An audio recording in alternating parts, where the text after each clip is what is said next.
Hello, my name is Dan Skip Allen, and this is the latest episode of the 52 must-see movies and why they matter. We're going to be talking about a film this evening called Rocky.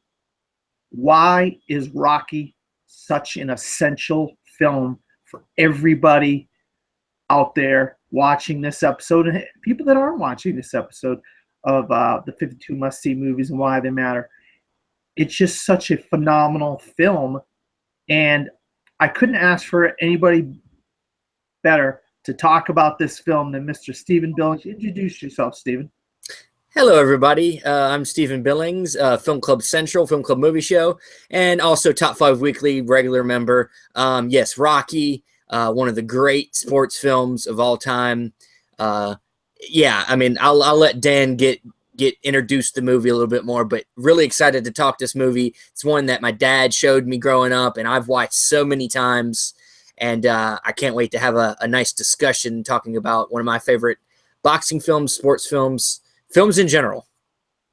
Yeah, it really is. I mean, Rocky is one of those films, even though it's in subgenres, it really has no genre except it's great.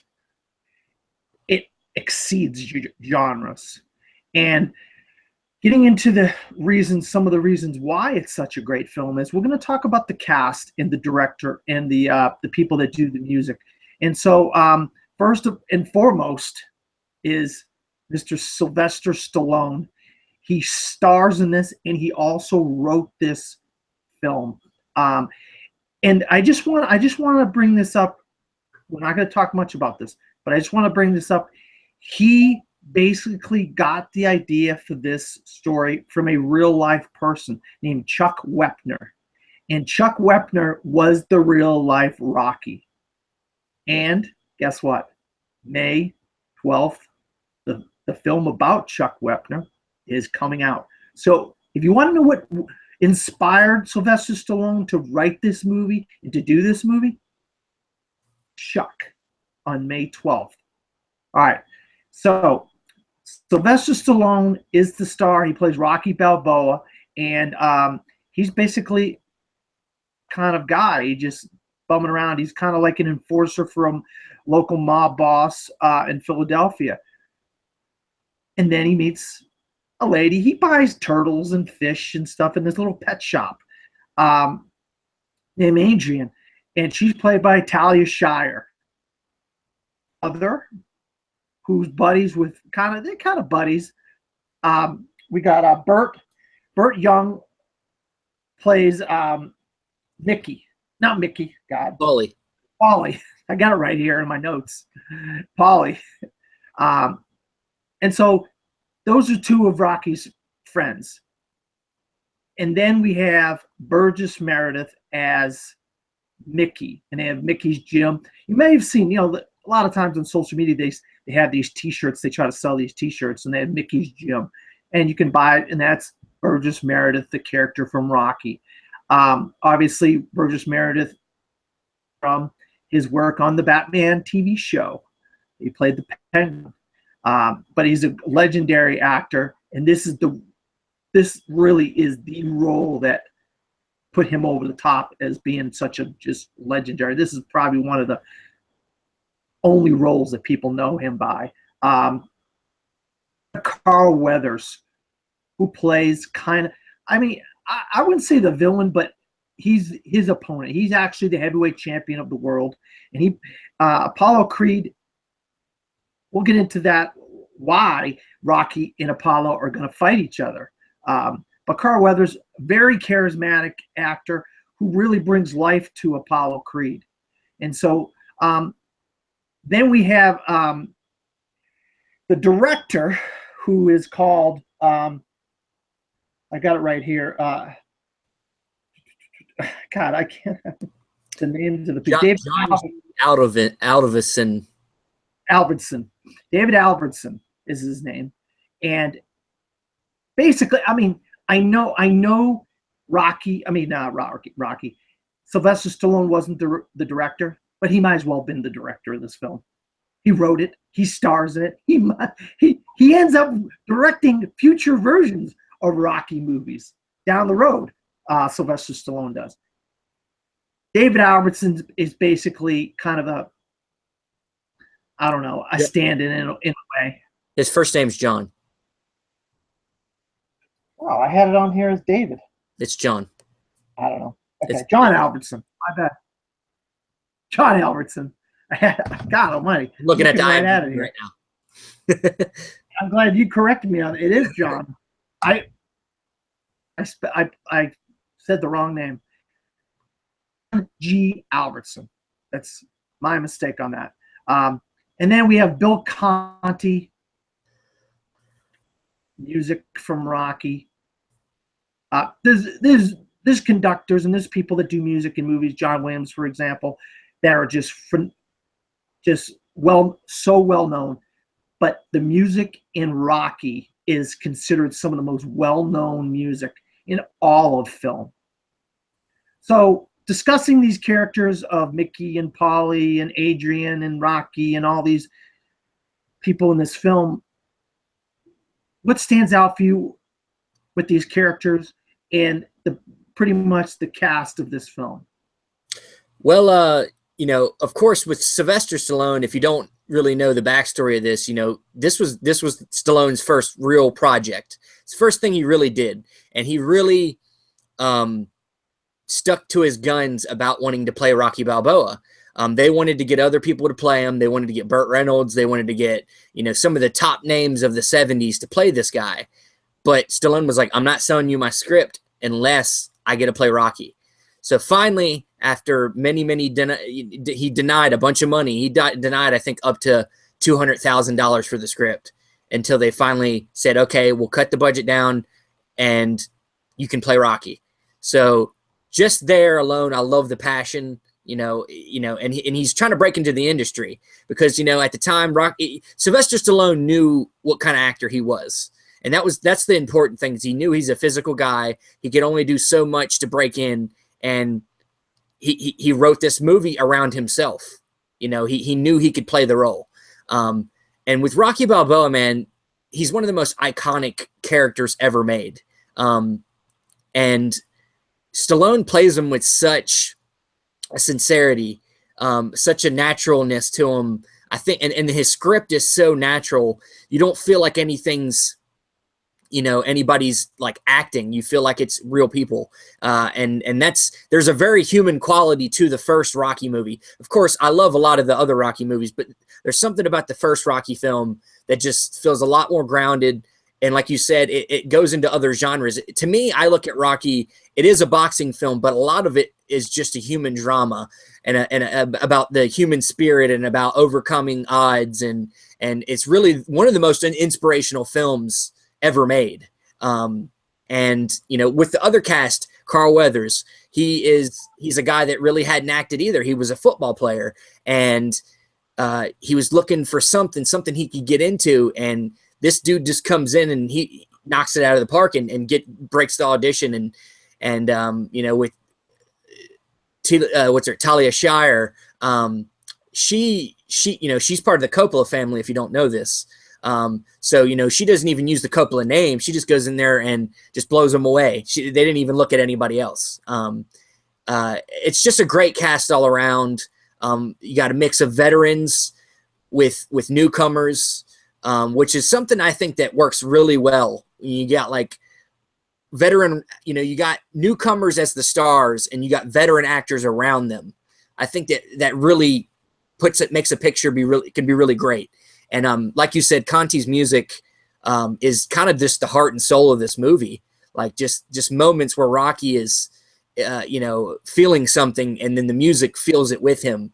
And the direction is just, in one of the special features I was watching, they talk about how Stallone talks about a lot of the influences were like early Scorsese, like Mean Streets, or something like On the Waterfront, which I totally see On the Waterfront completely, because the character in On the Waterfront by Marlon Brando was a boxer, was a guy down on his luck, very much inspired by that. So yeah, this cast is just amazing. I can watch this movie over and over again.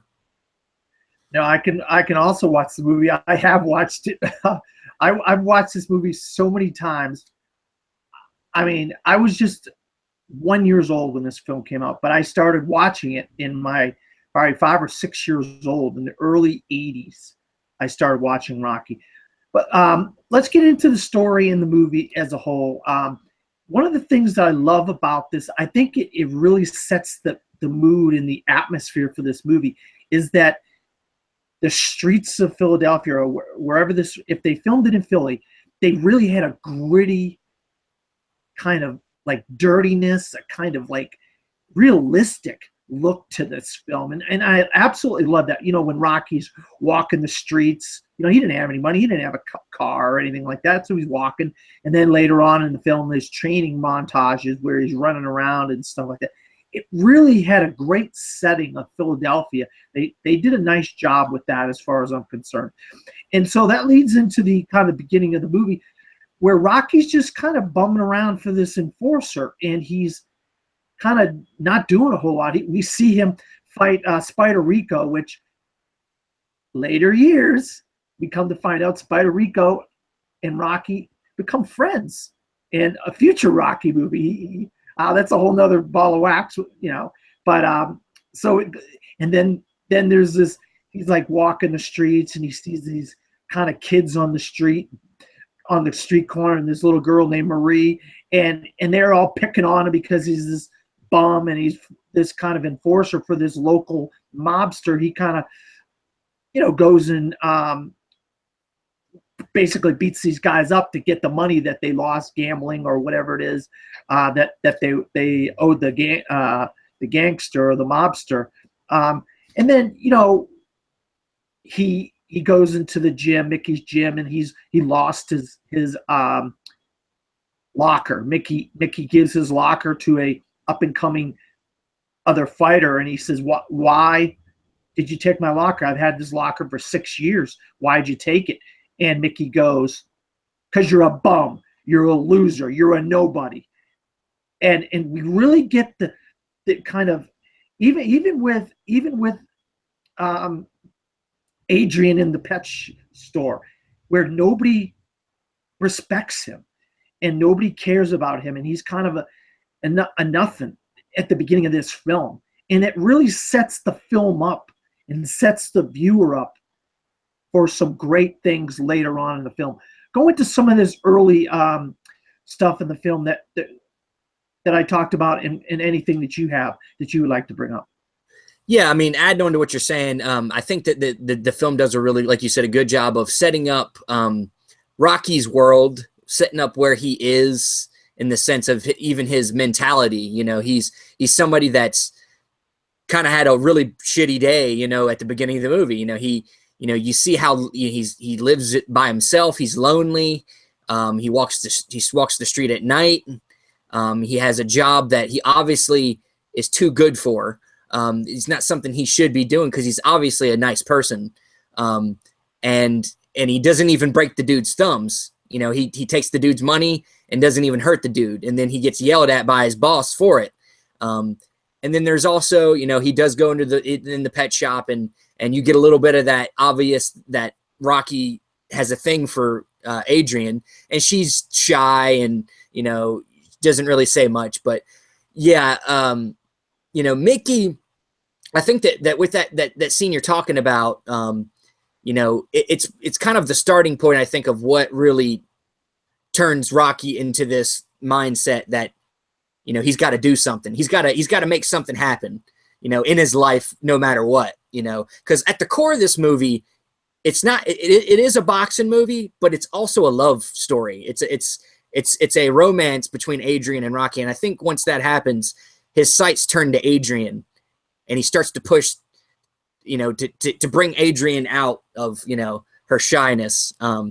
And her brother, played by Burt Young, Paulie, is kind of a dick, but he's lovable, and he's, you know, they're friends. But yeah, I think that the movie really, the first part of the movie here that we've stopped at, really sets up Rocky's world. And then when we get to the kind of the the big point of the movie where the movie starts to really take off, which is when Apollo is looking for a challenger for this match that they're having. That's where we move on. Yeah, I was just going to bring that up. The love story is an integral part to this movie. It's kind of like the glue. In a lot of ways, it's the glue that brings you from the Paulie character, the beginning of the movie, to the end of the movie, and how Rocky, little by little, Adrian doesn't want to walk up the steps into his apartment on Thanksgiving because Paulie set them up on a date and Thanksgiving. He wants to get her out of the house and so forth. And, he basically calls himself dumb and her shy or whatever. What a pair they make. It's kind of an interesting dichotomy that we have here with these two. But she sees something in him. And that's the part where the viewer and the people watch the movie say, oh, okay, here we go, and then that moment where Apollo Creed is on TV and he's like, oh, I can't wait, I'm going to fight this guy, Green. And then all of a sudden they bring you to their offices and Green has broken fingers in his hand. And he can't fight because of his hand. And they're like, well, what could we do? How can we get this fight made? Because they've already got a fight set in Philadelphia. What are they going to do? They have 5 weeks to come up with the fighter. How are they going to come up with the fighter? Well, they came up with a brilliant idea. Let's come up with a local guy, put him on a pedestal in his home city, and I'll put a beat down on him, and that'll be it. And I'll just go off into the sunset. And we use the whole freedom and Philadelphia and all this kind of like Revolutionary War kind of stuff, like America and all this kind of stuff as a backdrop for this fight. So eventually we have the falling out at the beginning with Mickey and Rocky. And Mickey comes back. And he's like, hey, Rock, come on, man. You need a manager. You need someone that knows what they're doing. I've been through this a whole bunch of times. And Rocky's like, no, I don't want you, man. You're treating me like crap. You think I'm a nobody. You think I'm a bum, man. Why do I want a manager? I already chose the fight. I already got the fight. They already offered me the fight. Why do I want you? And come to find out in the scene when he's yelling at him, he's down the stairs, he's yelling at him. He's like, why do I need you? I can do this on my own. He realizes that he can't do it without Mickey, and that they need each other. Mickey needs Rocky, and Rocky needs Mickey. They can't do it on their own. Rocky can't do it on his own, and Mickey needs, in his later 76, he was 76, his later years of his life, he needs life. He needs this. Because he's been doing this for so many years, 50 years he's been doing this, and he fought, and and see each other. And I think that's, as people watching the movie, we want them to get back together. We want them to work together, and and I love Paulie. Brings him into the meat factory, and he's punching meat and stuff like that. So talk about some of the second act where we have the love story with Adrian, and then we have Paulie and the meat and Mickey and the coming, basically putting his tail between his legs and saying, Rocky, you need me, I need you, so forth like that. But not in those words, really. Yeah. When we get into the second act, second part of the film, Rocky gets this offer, and at first, he's like, why do I deserve this? I'm a bum, I can't, why? He's like, and then he's convinced, and he decides to take it. And I think as Rocky's, he after he decides this, Paulie then now wants some attention. He feels like he can't, he doesn't have the attention on him or Rocky's not coming to him for anything anymore. So he wants to get Rocky's old job and stuff like that. He's wanting attention, but we'll get back to that later. But that scene you're talking about with Mickey is my favorite scene of the movie, because I think there's just so much passion, especially from Stallone. And I think out of all the scenes in the movie, this is Burgess Meredith's, Mickey's, the acting all around in that scene is just perfect.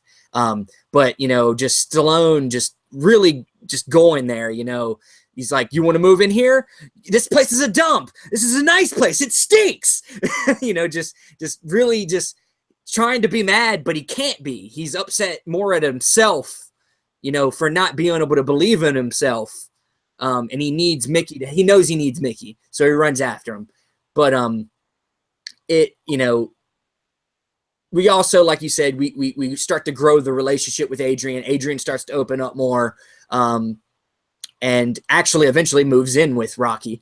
And yeah, with Paulie, like I said, he's trying to help out, but he's also, the thing about Paulie is he wants to be a good guy and he wants to be a good friend, but he's always kind of selfish and looking out for himself.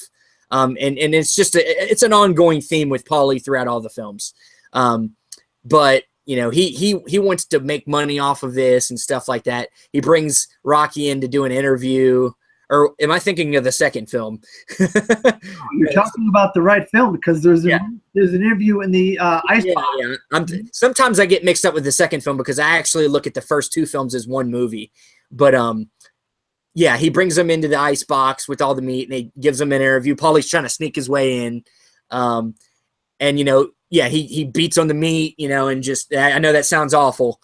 He beats the meat, but that's what he does, and not in the way you think. But yeah, he's punching the big pieces of beef on hanging up on the thing, and yeah, it's Apollo kind of is just, Apollo's a manager, Duke, which is another great character that comes back throughout the franchise, is actually keeping an eye, doing his job, watching Rocky beating it, just hitting it, doing. He's like, this dude looks serious, and Apollo's like, yeah, I'm over here counting money or whatever, and he's not really taking it serious, but Rocky, man, he's in the mode, but at the same time, there's a part of him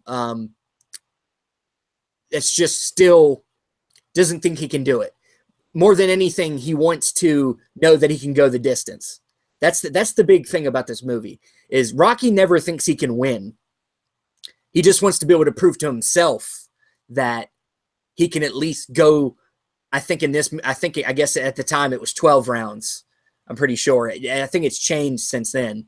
But to go the whole match without getting knocked out is what Rocky wants to do. He wants to know that he can at least do that. Yeah, I mean, then we finally, as transition, and we get to the match, I guess, is where we can, yeah. It was a 15-round match. Back in the 60s, 70s, early 80s, they did 15-round matches, but then medical things happened in real life boxing, and they realized people were having brain damage with these 15-round boxing matches, so they cut it down to 12 rounds. But yeah, so going back to real quick, yeah, we have Apollo's trainer. While Apollo's in there, hey, get a bunch of roses for the mayor's wife, and get this and get that. We want, all this ancillary stuff. He's watching Rocky punch a bunch of meat, and he's like, Apollo, this guy's serious. And we get into that seriousness because he has to tell Adrian, hey, Adrian, I love you. I care about you. But women weaken legs. So I can't have you around me while I'm training. And the first time around, we get him running at 5, 6 in the morning, and it's freezing cold in Philadelphia at this time of year. Oh, and also we have to bring up the fact that the whole eating raw eggs was kind of a Rocky thing. that was a thing that nobody ever did before, but they did it in this movie. Now everybody started, I'm going to eat raw eggs. It wasn't a thing. But so he starts his running, and we don't really get the feeling that he's into it yet. He's kind of doing his thing. But I think the training and knowing that he's got Adrian, and then Gonna Fly Now comes on with a half hour to go in this film, Stephen. The theme, what's known as the Rocky theme, Gonna Fly Now, written by Bill Conti and sung by Carol Connors. I mean, if you can't get inspired by this song, I mean, I can't do anything for you. I just don't have a clue what could inspire, because this is one of the most inspiring songs in movie history. In general, it's a great song. If you hear it on the radio or if you hear it, whatever, it's just, that's when we get it. He's running, he's putting his hands up, he's standing up on top of those stairs with his hands up. The classic. Later on, they make a statue of him and they put it right there with that very pose. And we kind of get into this where Apollo comes out dressed up as George Washington into the match, and we had Rocky talking to Adrian. I don't know if I can win. I want to get to the end, like you mentioned. I just want to go the distance, and we have this whole thing where Apollo says, "I want you," and then he's like, "I'm going to knock you out in 3." He's got these Creed in 3, these slogans, "I want you," and Creed in 3, and all this kind of stuff. And when Rocky knocks him down in the first round, Apollo realizes he has an actual fight on his head. And the manager says, he doesn't think he's in an exhibition. He thinks he's in a real fight. You better get your head in the game here.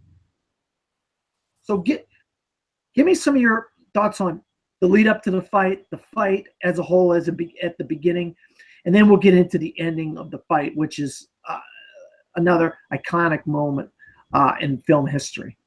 Yeah, one of the lead-in things that's also kind of an added, I guess you could say, a motivation for Rocky in a way, is that he comes into the ring before the match. This is before anybody showed up, and he sees the banners, and apparently the trunks on his banner are the wrong colors. It's the colors are swapped the other way, and in a way that's almost like a disrespect. He looks at it as like another, something they don't care about me, obviously, and they're not even care about me enough to get my trunks right, which, fun fact, that was actually an accident in the production of the movie. They meant to make it the right colors, but then when it was the wrong colors, they said, let's just use that and make it like a disrespect in a way. So a lot of that's the fun stuff of filmmaking, things, little happy accidents like that add to the movie. That to me really adds to the movie. And that's particular scene you were talking about with Adrian, where they're laying in his bed and he's just kind of, cuddled up there and it's just like looking off into the distance. Like, I just want to be able to go the distance. That was a scene that Stallone and filmmakers had to fight to keep in the movie. They thought that it, was, I guess the producers thought that it was just, they needed to cut some things. The movie was too long and they were like, let's cut this scene. And he's like, nope. It's like, this scene's like, you need this scene. And you do, you need to know it out loud that Rocky doesn't think he can win, but that he just needs to go the distance. You needed that scene. It's another one of the great acting scenes in the movie. And another scene that almost got cut was that scene near the beginning with Marie, where he walks Marie home. Almost got cut out of the movie too, but you needed that scene to see that Rocky's this good dude, and people don't respect him. Like, they don't respect him, and it continues to happen throughout the whole movie. The only people that are really on his side are Mickey and Adrian. Are really on his side. I mean, like, Paulie wants to be, but he's a little bit in his own head. But yeah, you get it to the match. Apollo's being Apollo. He's a showman. He's a great boxer, but he's a showman. And so he's trying to put on a show. And when he gets knocked down, it ain't a show anymore. Now he's got to go to work. And then it starts to really get bad. Rocky is known for being a brawler in every movie. He gets his ass whooped, but he finds a way. He stays up. He didn't get knocked down very often. And when he hits hard. They go at it. I would say, even though that Rocky is maybe my favorite, the first Rocky is maybe my favorite out of the whole franchise, I don't know that the fighting scenes are as well directed as some of the later films, but it's still a really good Rocky fight. I really like the fight. It's got a very grittiness to it. I mean, boxing scenes are hard to fight, or hard to shoot. You know, they literally went through hours and hours of practice, choreography. You know, when they first started out, they thought they were going to just get in there and just take some footage of them swatting at each other and take the best stuff. But then they decided the best way to do it was to actually choreograph it, write out each movement and practice it. And that's what they did. And it's got to be tough, man. Boxing scenes are tough. But I guess I'm good with that. I guess lead to the end here. Yeah, well, the thing is, we kind of go half the fight. They show us the beginning, and then they kind of fast forward to the end of the fight. They basically put the end of this film in about a half-hour span. The bulk of the film is an hour and a half of the drama, the relationship, the stuff with Polly and Adrian and Mickey, and that's really the meat of this film. And no pun intended. We have the punching of the meat, but the fight itself is kind of, in a way, it's anticlimactic, but we still care about the outcome of this film because Rocky gets a shot in and he breaks one of Apollo's ribs. And I mean, he can't breathe. He's having a hard time. And then Rocky can't see. So he's like, Mickey, cut my eye. So the blood goes out so I could see out of my eye. So they're both wounded warriors at the end of this fight. And I mean, obviously the decision goes in the way of Apollo Creed. But the thing that is the most amazing thing about this film is you have Rocky. They're trying to interview him, and he's like, Adrian. Then you have Adrian in the crowd, Rocky. And Polly kind of distracts the police officer so Adrian can get underneath the ropes and get in the ring and go grab and hug Rocky. And, you know, she goes, Rocky, I love you. And he goes, I know, I love you too. And I mean, really, that to me is the moment in the film that is the most amazing, because you have him at the pet shop at the beginning, and she's kind of shy, and she kind of does. Then they love each other by the end of the film, and it is a great sports movie, and it is a great boxing movie, but it's a great love story, like you said. And I mean, the themes in this film can cross all kinds of boundaries, you know, where you got a hanger-on or trying to take advantage of you, and you got the boss or the friend or the cousin or the relative or who don't think you're worth of beans. In this case, the Mickey character. And then you have the relationship of two people that go the span of the film, and you see this relationship blossom. And as he shows what he can do in the ring, that she's never seen him fight. She's never seen him fight. This is the first time she's seen him fight. And she realizes that the heart that she thought he had, he really does have. He's got this amazing, amazing heart. And she loves that about Rocky. So just real quick, what are your final thoughts about what I said and about the film as a whole? Yeah, that last scene, it gives me chills every single time I see it. I could watch it back to back to back. I get chills every time. That one and the end of, I mean, almost every end of every film is this, you know, ends with the end of a match. And they always end on some note where you know, Stallone has this way of writing dialogue that can inspire you. You know, even going into his 6th Rocky film, Rocky Balboa, has one of the best inspirational speeches in a movie I've ever seen. The dude's actually a very solid writer. And, you know, at the end of Rocky, you know, you're on a high. Rocky, he didn't win, but he won in life is essentially what this movie is. You know, he wins in life. He was able to go the distance. And when Adrian Schick comes up to him and says, I love you, he's won again. You know, he won again, you know, and it gives you the chills. And they just hug each other. And it, as you can see right here behind me, that's the last shot of the movie right there. Is just a close up on Rocky and Adrian. And it really makes you feel good. Yeah, I mean, this movie just, to me, going in, this movie won Best Picture of the Year at the 1977 Oscars. Some people would say 76. No, it came out in 76. It's the 77 Oscars. And I'm telling you, that's the Oscars came out in 77 though. But it's some people would say Taxi Driver should have won, which I love Taxi Driver. It's one of my favorite films. But sometimes certain movies come out at certain times. You know what I mean? Like they hit at the right time. There's a lot of other examples, but this movie just captured audiences. And sometimes that's more important than fine art. I love Taxi Driver, and there were some other great films that year too, but this movie just captured everybody, and Rocky Balboa is still well known, not only in our country, but in every country. Everybody knows who Rocky is. And it's stood the test of time.